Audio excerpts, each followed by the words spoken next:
يا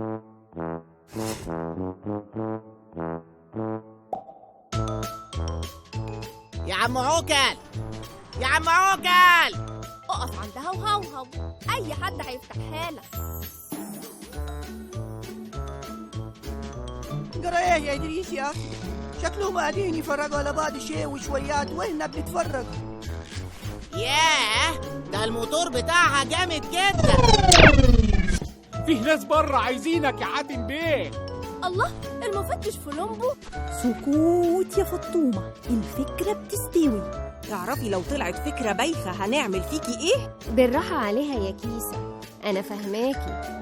خلونا نركز في المهم وبلاش نشد مع بعض يا بنات.